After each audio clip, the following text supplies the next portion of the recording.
بسم اللہ الرحمن الرحیم نحمده ونصلی ونسلم علی رسولہ الکریم اما بعد فاعوذ باللہ من الشیطان الرجیم بسم اللہ الرحمن الرحیم لا ان اولیاء اللہ لا خوف علیہم ولا هم يحزنون سبحان اللہ صدق اللہ مولانا العظیم وبلغنا رسولہ النبی الامین الکریم وہ درود پاک جو میں حضور داتا گنج بخش رحمۃ اللہ علیہ کی بارگاہ میں خطاب سے پہلے پڑھتا تھا، سبحان اللہ، اور خطاب سے پہلے آج وہی درود پڑھنا چاہتا ہوں۔ سبحان اللہ، صلی علی نبینا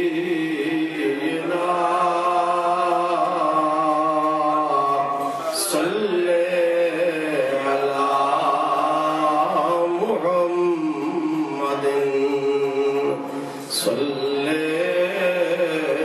علی شفیعنا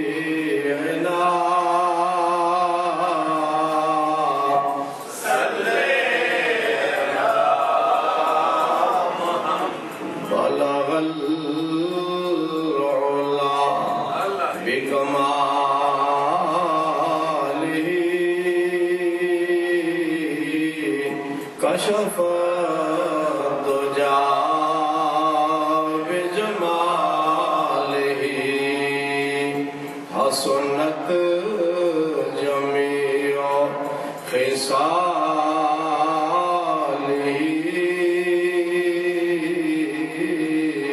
صلوا عليه وآله صلی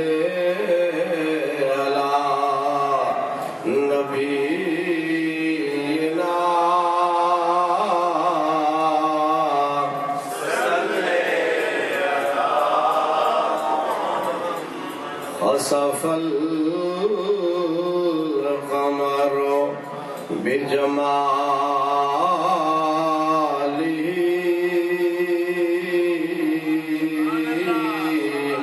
نطق الحجر بجلاله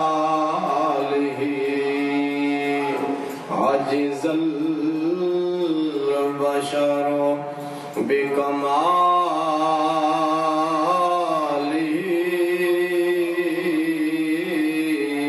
صلوا علیہ وآلہ صلی علی نبینا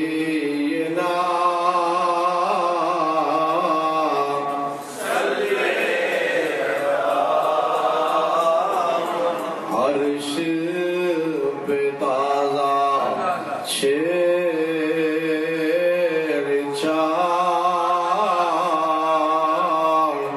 فرش پہ ترفع دام کان جدھر لگائیے تیری ہی داستان ہے صلی علی نبی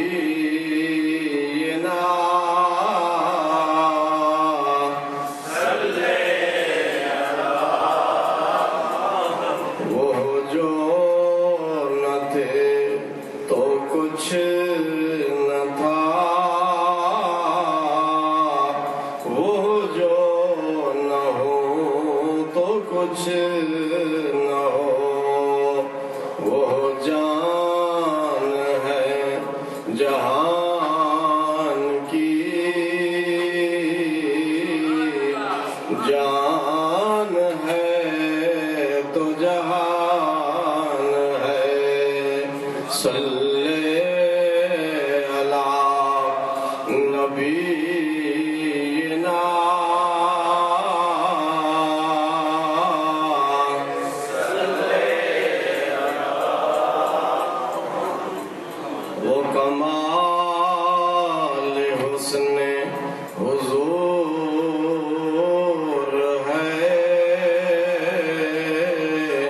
کہ گمان ناقص جہاں نہیں، یہی پھول خار سے دور ہے،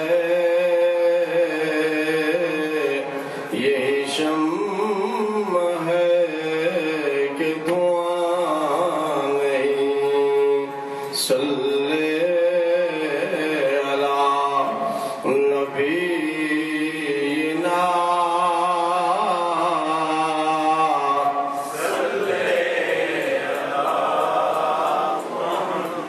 کرو مد اہل دو الرضا،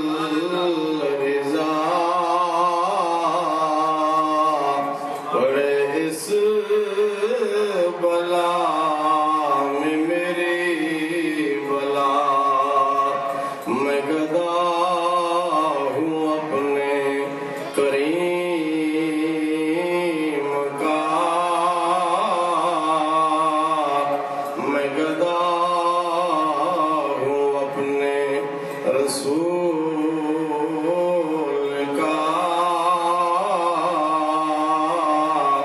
میں گدا ہوں اپنے کریم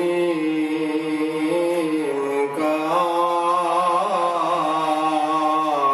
میرا دین پارائنا نہیں۔ صلی علی نبینا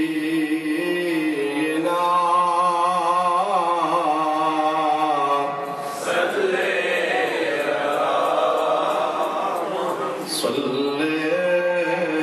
علی شفیعنا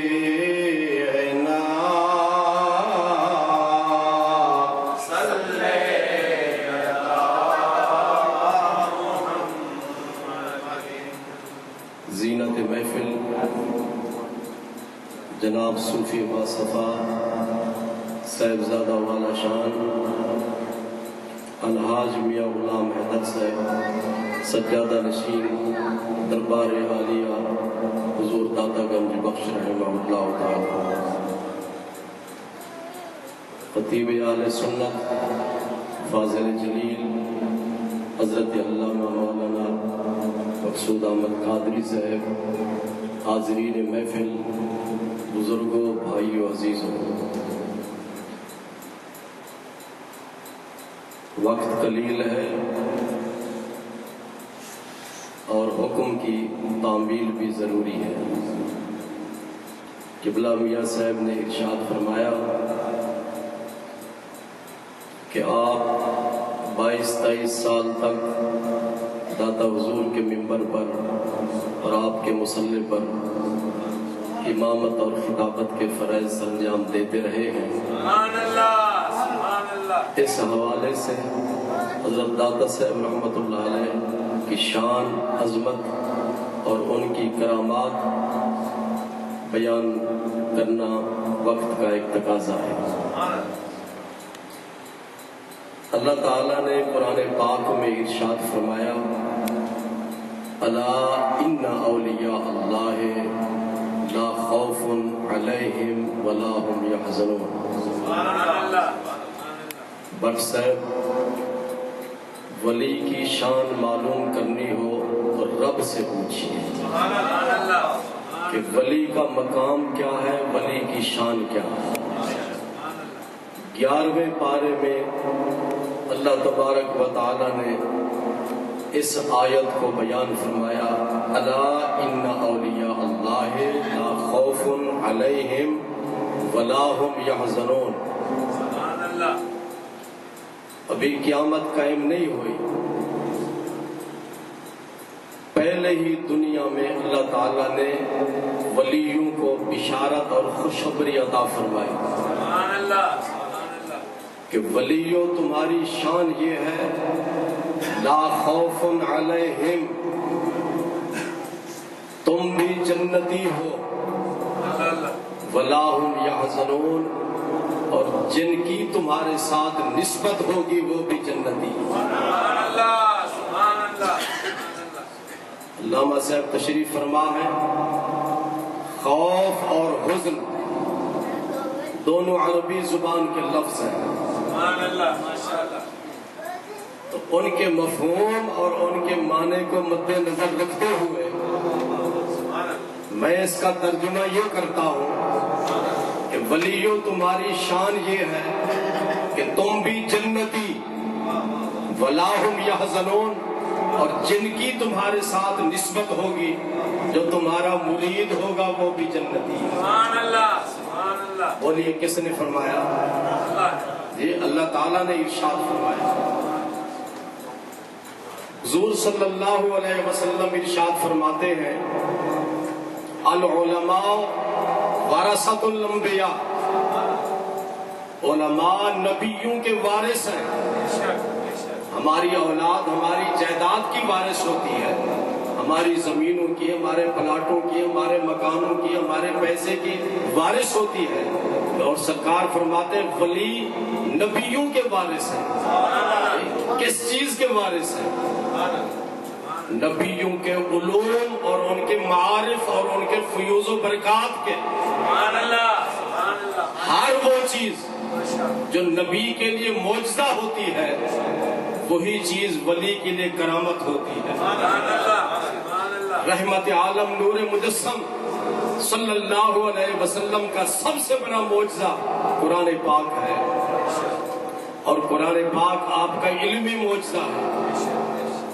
اور حضرت داتا گنج بخش رحمت اللہ علیہ کی کشف المحجوب شریف یہ داتا صاحب کی علمی کرامت ہے. سبحان اللہ سبحان اللہ.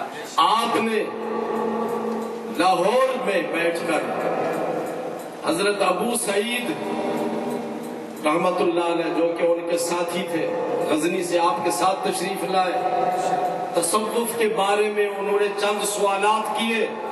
حضرت داتا گنج بخش رحمت اللہ علیہ نے ان کے سوالات کے جواب میں کشف المحجوب شریف لکھی. سبحان اللہ. آج کل جو بھی رائٹر کوئی کتاب لکھتا ہے تو وہ کتابوں سے مدد لیتا ہے، وہ بہت ساری کتابیں دیکھتا ہے، لائبریری میں جاتا ہے، لوگوں سے رجوع کرتا ہے، ان سے کتابیں حاصل کر کے اپنے ٹاپک اور اپنے موضوع پر وہ کتاب لکھتا ہے. لیکن حضرت داتا صاحب رحمت اللہ علیہ نے اس کو فلسطین میں کسی لائبریری، وہاں تو اسلامی موضوعات پر کوئی لائبریری نہیں تھی، آپ نے کسی لائبریری سے استفادہ نہیں کیا، آپ نے کسی سے کتاب لے کر کتاب نہیں لکھی. اللہ تعالیٰ نے جو ان کو علمی استعداد عطا فرمائی تھی، ایک روحانی علمیت جو عطا فرمائی تھی، رحمت عالم نور مجسم صلی اللہ علیہ وسلم کے جو علوم اور معارف ان کو اللہ تعالیٰ نے عطا فرمائے تھے، ان کی مدد سے آپ نے کشف المحجوب شریف لکھی. اور اسی کشف المحجوب شریف میں پہلے جس مسئلے پہ گفتگو فرماتے ہیں، پہلے قرآن پاک کی آیات ذکر فرماتے ہیں، اس کے بعد حدیثوں کو نقل فرماتے ہیں، اس کے بعد اولیاء کرام کے اقوال اور صوفیاء کے اقوال کو بیان فرماتے ہیں. اتنی بڑی ضخیم کتاب جو مختلف موضوعات پر مشتمل ہے، میں یہ سمجھتا ہوں کہ یہ اللہ تبارک و تعالیٰ نے حضرت داتا صاحب کو بطور کرامت کے عطا فرمائی. قرآن مجید حضور صلی اللہ علیہ وسلم کا معجزہ ہے اور کشف المحجوب حضرت داتا صاحب کی کرامت ہے. اور سب سے بڑی کرامت حضرت داتا صاحب کی دوسری بڑی کرامت حضرت شیخ ہندی ہیں، جن کی اولاد میاں صاحب ہیں، جن کی اولاد میاں صاحب اور ان کے خاندان کے لوگ ہیں. حضرت شیخ ہندی سب لوگ جانتے ہیں، پہلے وہ دائرہ اسلام میں داخل نہیں تھے. جب داتا صاحب کی ان پر نظر پڑی تو انہوں نے اسلام قبول کیا، اور سب سے پہلے حضرت داتا صاحب کے مسند پر اور آپ کی گدی پر گدی نشین اور مسند نشین اور سجادہ نشین حضرت شیخ ہندی رحمت اللہ علیہ. حضرت شیخ ہندی رحمت اللہ علیہ داتا صاحب کی دوسری بڑی کرامت کون ہے؟ حضرت شیخ ہندی رحمت اللہ علیہ. اور تیسری بڑی کرامت حضرت خواجہ معین الدین چشتی اجمیری. حضرت شیخ ہندی پہلے ہیں اور حضرت خواجہ معین الدین چشتی بعد میں ہیں. حضرت شیخ ہندی پہلے ہیں اور حضرت خواجہ معین الدین چشتی اجمیری بعد میں ہیں. جب آپ مدینہ منورہ تشریف لے گئے، خواب میں حضور صلی اللہ علیہ وسلم کی زیارت نصیب ہوئی تو حضور صلی اللہ علیہ وسلم نے ارشاد فرمایا کہ معین الدین جاؤ ہندوستان میں اور اجمیر کو اپنا مرکز بناؤ، اسلام کی تبلیغ کرو۔ آپ خواب میں جب سرکار کی زیارت اور حکم سے فیض یاب ہوئے، آنکھ کھلتی ہے، پریشان ہو جاتے ہیں کہ ہم تو ادھر کے رہنے والے لوگ ہیں، ہم نے تو ہندوستان کو نہیں دیکھا، کہاں کیسے پہنچیں گے اور اجمیر کیسے پہنچیں گے؟ اسی پریشانی کے حالم میں سو جاتے ہیں۔ حضور صلی اللہ علیہ وسلم کی پھر زیارت ہوتی ہے، اور یہ بات یاد رکھو، کسی بلیک میلر کو سرکار کی زیارت نصیب نہیں ہوتی، کسی جھوٹے کو سرکار کی زیارت نصیب نہیں ہوتی، کسی بد عقیدہ شخص کو سرکار کی زیارت نصیب نہیں ہوتی۔ زیارت اسے نصیب ہوتی ہے جو باعمل ہوتا ہے اور جس کا عقیدہ درست ہوتا ہے۔ حضرت خواجہ صاحب نے دوبارہ سرکار کی زیارت کی تو آج سرکار نے ارشاد فرمایا، کیوں پریشان ہو؟ عرض کرتے میں نے ہندوستان نہیں دیکھا، اجمیر کیسے پہنچوں گا؟ سرکار مدینہ صلی اللہ علیہ وسلم نے خواب میں ہندوستان کا نقشہ اور میپ بتا فرمایا، اور اسی میں نشان لگا دیا گیا اجمیر کا۔ جی آپ جب بیدار ہوئے تو نقشہ موجود تھا۔ یہ بات یاد رکھیں، ہم جب خواب دیکھتے ہیں کہ ہم نے ڈالروں سے جھولی بھر لی، جب آنکھ کھلتی ہے تو ایک ڈالر نہیں ہوتا، ہمارے خواب خواب ہوتے ہیں، لیکن یہ بات یاد رکھو، نبی کو جو دیکھتا ہے وہ حق ہوتا ہے، وہ خواب نہیں ہوتا۔ میرے آقا ارشاد فرماتے، من رانی فقط ران حق، جس نے مجھے دیکھا یقیناً اس نے مجھے دیکھا۔ فإن الشیطان لا يتمثل بی، اس لیے کہ شیطان میری شکل میں نہیں آ سکتا۔ حضرت خواجہ غریب نواز حضرت شیخ عبد القادر جیلانی رحمۃ اللہ علیہ کی بارگاہ میں حاضر ہوئے بغداد شریف میں۔ اللہ اکبر، اس سے یہ بات بھی واضح ہو گئی کہ حضرت شیخ ہندی حضرت خواجہ غریب نواز سے بھی پہلے اور حضرت غوث پاک سے بھی پہلے، سبحان اللہ، کیونکہ حضرت داتا صاحب پہلے ہیں سب سے۔ تو فرمایا کیا پروگرام ہے؟ عرض کرتے ہیں مجھے حضور صلی اللہ علیہ وسلم نے حکم دیا ہے ہندوستان جاؤ اور اجمیر کو اپنا مرکز بناؤ۔ تو آپ نے ارشاد فرمایا، اچھا ہندوستان کے بارڈر پر، ہندوستان کی سرحد پر اللہ کا شیر رہتا ہے، ان کی زیارت کرتے ہوئے، ان سے فیض حاصل کرتے ہوئے پھر آگے قدم بڑھانا۔ چنانچہ آپ نے عرض کیا وہ کون ہے؟ تو فرمایا علی بن عثمان الحجویری۔ آپ لاہور میں پہنچے، داتا حضور کے مزار پہ حاضری دی، اور اس وقت آپ نے قدموں میں چلہ کیا۔ کہاں؟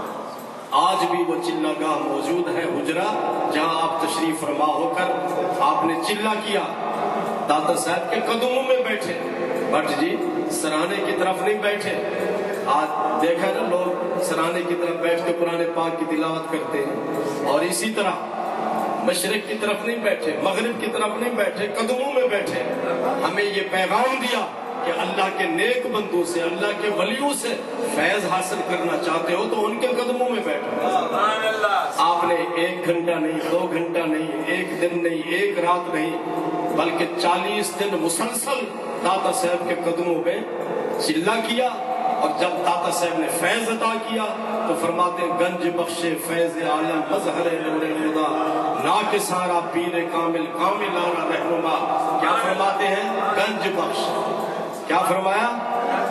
خزانہ لٹانے والے، خزانہ لٹانے، فیض عالم، پوری دنیا میں آپ کا فیض ہے جی۔ اس کی جیتی جاگتی مثال آپ دیکھ لیں کہ نیو یارک میں داتا حضور کا یہ فیض ہے۔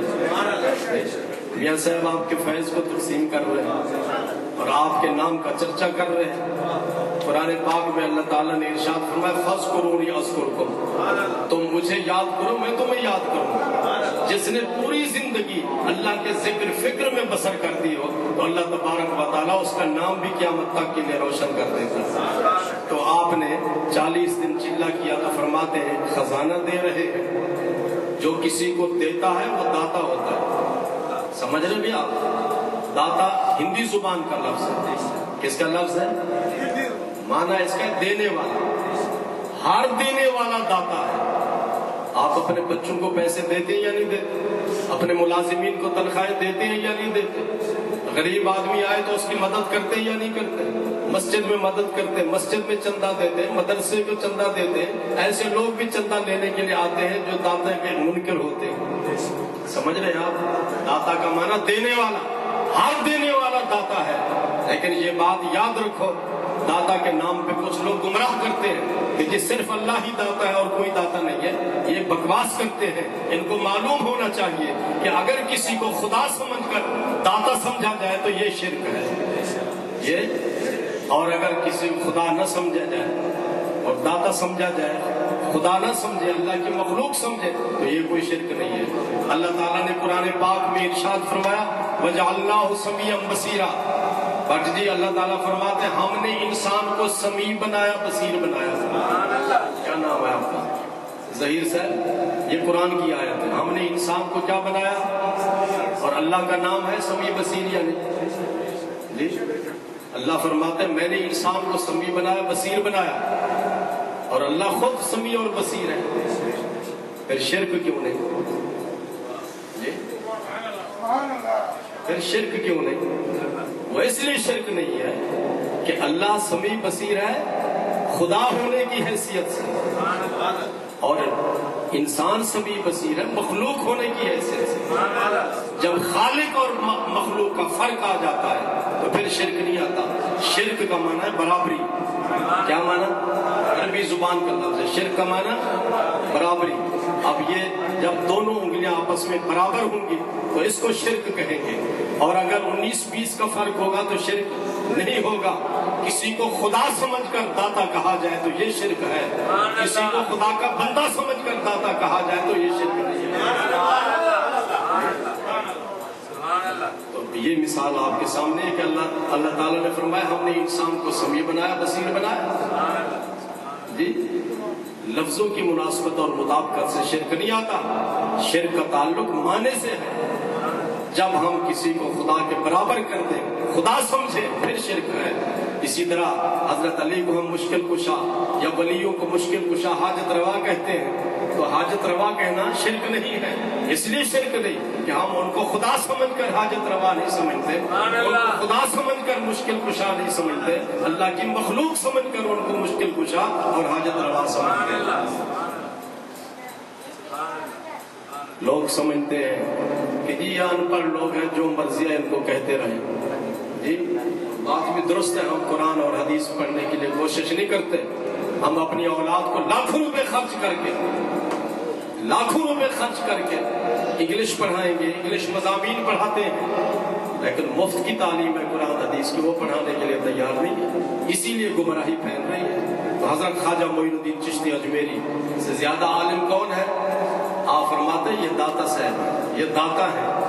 گنج بخش کا معنی داتا ہے، جس کو خواجہ معین الدین چشتی اجمیری داتا کہتے ہیں، وہ غلط کیسے ہو سکتا ہے؟ آج کل کا ملا غلط ہو سکتا ہے، پروفیسر غلط ہو سکتا ہے، یہ ڈاکٹر غلط ہو سکتا ہے، لیکن اللہ کا ولی غلط نہیں ہو سکتا، اس کا فیصلہ غلط نہیں ہو سکتا۔ حضرت خواجہ غریب نواز 40 دن چلا کرنے کے بعد داتا صاحب سے فیض حاصل کر کے اجمیر پہنچتے ہیں۔ میاں صاحب یہ بھی بات قابل غور ہے جی کہ آپ کو بمبئی کیوں نہیں بھیجا گیا، آپ کو الہ آباد کیوں نہیں بھیجا گیا؟ بھئی ہندوستان کے بہت سارے شہر ہیں، دہلی کیوں نہیں بھیجا گیا؟ سرکار نے کیوں فرمایا کہ اجمیر جاؤ؟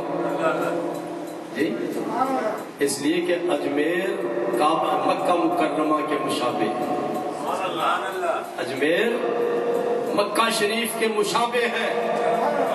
جی جس طرح مکہ مکرمہ کے چاروں طرف پہاڑ ہیں، اسی طرح اجمیر کے چاروں طرف بھی پہاڑ ہیں کہ اجمیر میں جب بیٹھے تو مکہ کا نقشہ ان کے سامنے۔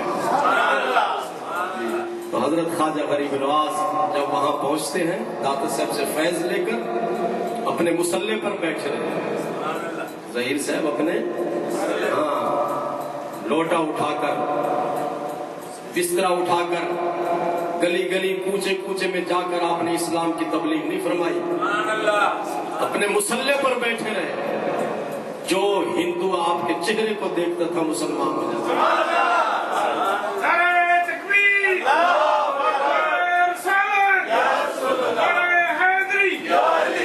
یہ داتا حضور کا فیض تھا، داتا حضور کا فیض تھا کہ اپنے مصلے پر بیٹھے رہے، جو بھی ہندو اور کافر اور مشرک آپ کے چہرے کو دیکھتا تھا مسلمان ہو جاتا تھا، اس لیے کہ آپ کے چہرے میں نور الہی تھا، نور مصطفیٰ تھا، اور نور داتا تھا، گنج بخش فیض عالم مظہر نور خدا.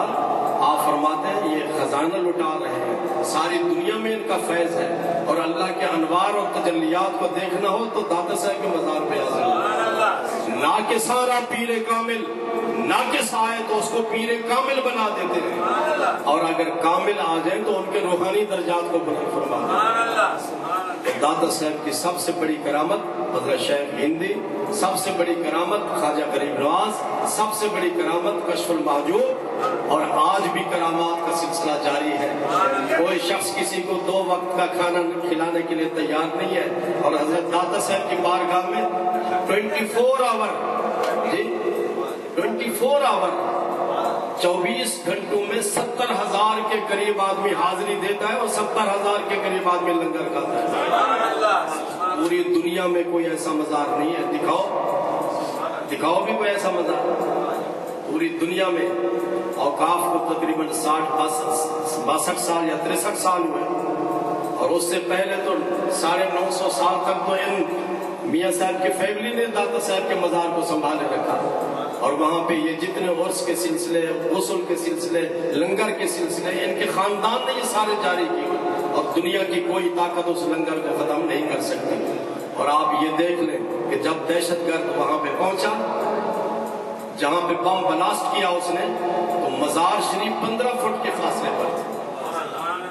پروگرام ان خبیثوں کا یہ تھا کہ وہاں جا کر بم بلاسٹ کیا جائے تاکہ قبر شریف کو بھی نقصان پہنچے، گنبد شریف کو بھی نقصان پہنچے. لیکن یہ بات یاد رکھو، دربار کے ارد گرد غلام گردش، برآمدے کو کہتے ہیں غلام گردش، غلام گردش سے 5 فٹ کے فاصلے پر تھا. دہشت گرد کتنے فٹ پہ؟ 5 فٹ کے فاصلے پر، اور وہاں خون بکھرا ہوا ہے. اور جو لوگ داتا صاحب کے ارد گرد قرآن پاک کی تلاوت کر رہے تھے، ایک خون کا قطرہ ان کے جسم پر، ان کے کپڑوں پر نہیں پڑا، جو برآمدے میں بیٹھے ہوئے تھے. اور انہوں نے جب تجزیہ کیا اس بارود کا، تو وہ کہتے ہیں کہ یہ بارود اتنا پاورفل تھا کہ اس سے پہاڑوں کے پتھر توڑے جاتے ہیں، اتنا پاورفل تھا. اور اس خبیث نے، ان خبیثوں نے یہی پروگرام بنایا کہ داتا صاحب کے مزار کو اور آپ کی قبر شریف کو نقصان پہنچایا جائے. لیکن یہ بات یاد رکھو کہ حضور صلی اللہ علیہ وسلم کے بارے میں اللہ تعالیٰ نے ارشاد فرمایا کہ محبوب یہ سب لوگ مٹ جائیں گے، آپ نہیں مٹ سکتے. اعلیٰ حضرت نے ارشاد فرمایا مٹ گئے، مٹتے ہیں، مٹ جائیں گے عادات تیرے، نہ مٹا ہے نہ مٹے گا کبھی چرچا تیرا. حضرت داتا صاحب حضور صلی اللہ علیہ وسلم کے نائب ہیں، اور لاہور کو اسی لیے داتا کی نگری کہا جاتا ہے. 65 کی جنگ میں جب ہندوستان کے جہاز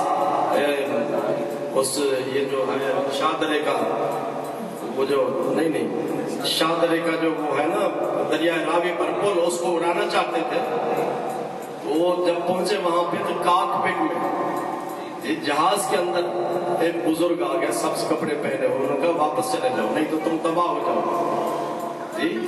بڑی جلال انداز میں جب آپ نے ارشاد فرمایا تو وہ چلے گئے واپس.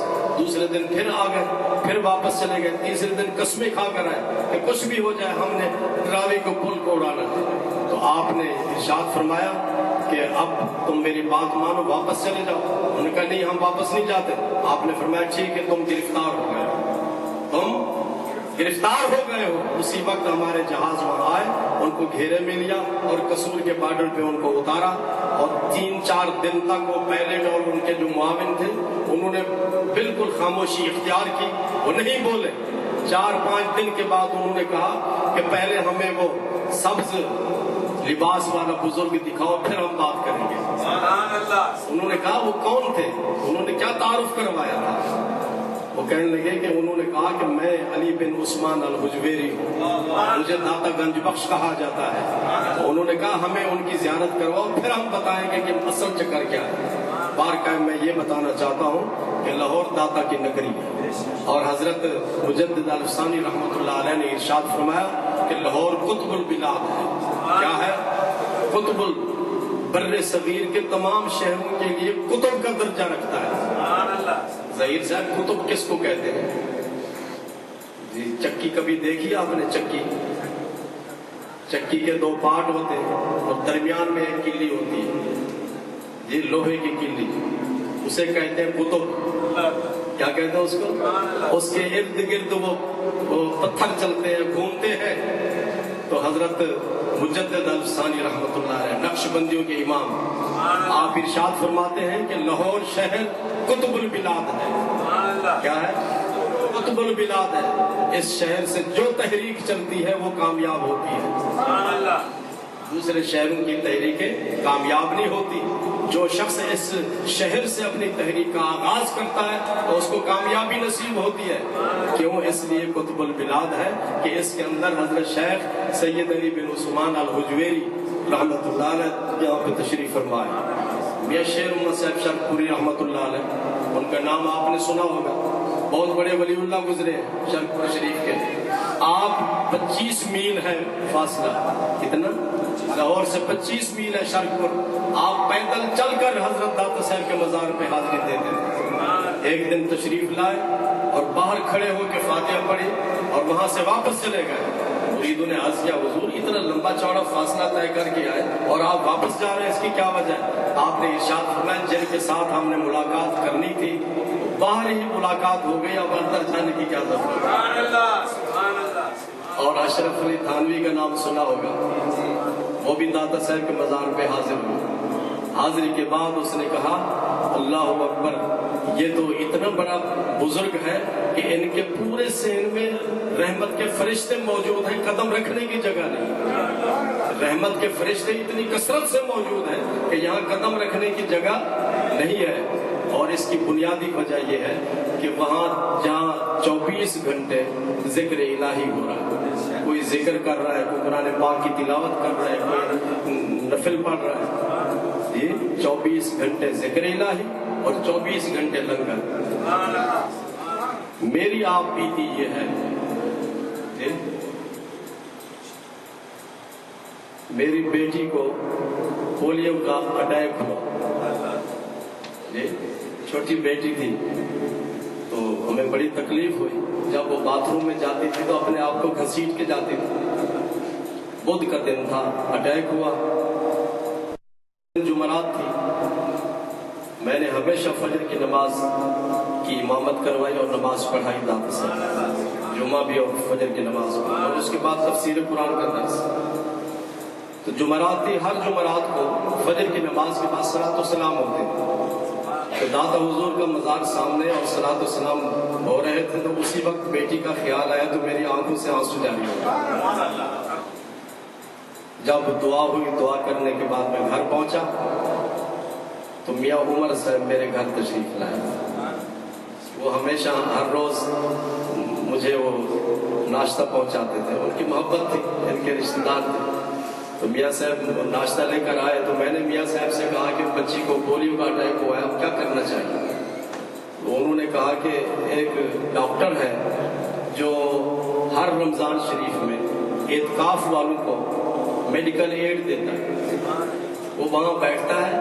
اعتکاف والا کوئی بھی بیمار ہو جائے تو اعتکاف والا باہر تو نہیں جا سکتا ہسپتال میں. وہ ڈاکٹر ہر سال 10 دن وہیں بیٹھتا ہے مسجد میں اور اعتکاف والوں کو میڈیکل ایڈ دیتا ہے.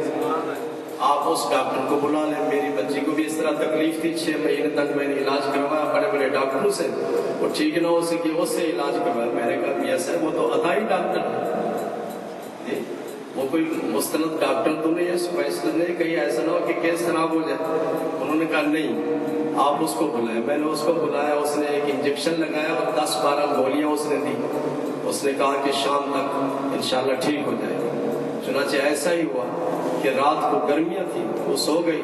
اگلے دن فجر کی نماز، جمعہ کی صبح کی نماز پڑھا کہ میں گھر آیا. اپنے مقررہ وقت پر وہ بچی اپنے قدموں پہ کھڑی ہو کر باتھ روم میں گئی. تو حضرت داتا صاحب رحمۃ اللہ علیہ کی بارگاہ میں جب میں نے عرض کی کہ میں نے اپنے لیے آپ سے کچھ نہیں مانگا تو بچی کا مسئلہ ہے، مہربانی فرمائے. تو حضرت داتا صاحب نے میری رہنمائی کے لیے اپنے سجادہ نشینوں میں سے ایک سجادہ نشین کو بھیج دیا بارگاہ. اور اسی طرح چودھری عید محمد نے کہا کہ میرا ایک دوست تھا، اس کے بچے کی بینائی ختم ہو گئی، وہ میرے پاس آیا افغانستان سے. میں اس کو داتا صاحب کے مزار پہ لے گیا اور میں نے سرکار کی چادر اس کی آنکھوں پہ مس کی. مس کرنے کے بعد اس کی آنکھوں کے اندر تھوڑا سا نور آ گیا۔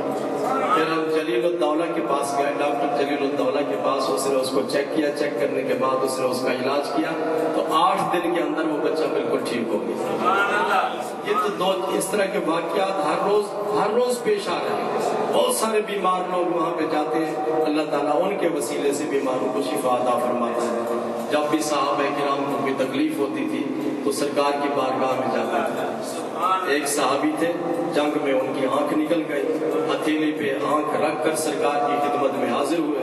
آپ نے یہ نہیں ارشاد فرمایا کسی جراح کے پاس جاؤ، کسی حکیم کے پاس جاؤ، آپ نے اس کی آنکھ کو اٹھا کے آنکھ والی جگہ پہ رکھا اور لعاب مبارک لگایا، آنکھ ٹھیک ہو گئی۔ تو حضور صلی اللہ علیہ وسلم کی بارگاہ اقدس سے داتا حضور نے علوم و معارف بھی حاصل کیے، لوگوں کی روحانی بیماریوں کو بھی دور فرمایا اور ان کی جسمانی بیماریوں کو بھی دور فرمایا۔ اپنی زندگی میں بھی اور وصال کے بعد بھی آپ کا فیض اس وقت تک جاری ہے اور انشاءاللہ قیامت تک جاری رہے گا۔ اللہ تبارک و تعالی ہمیں ان کے فیوز و برکات سے فیض یاب فرمائے۔ وآخر دعوانا الحمدللہ۔